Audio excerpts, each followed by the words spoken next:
बोल श्री कृष्ण भगवान की जय। बेटा थाने एक विशेष सूचना है कि आप कहवा 100 शेरी 1000 शेरी ये क्यों देवे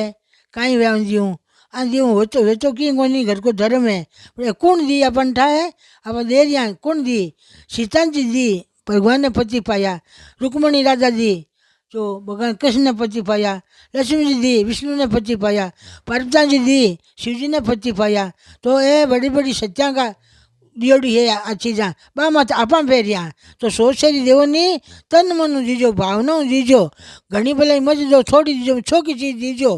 100 शेरी में कहीं कहे कि क्या देवा कहीं देवा माँ पूछे कि नहीं देवा तक जैसे जगह नहीं दो गरीब ने देवो अमीर ने देवो पर तन मनु चीज़ बढ़िया देनी चीज़ खाऊंगी देव तो जीम सके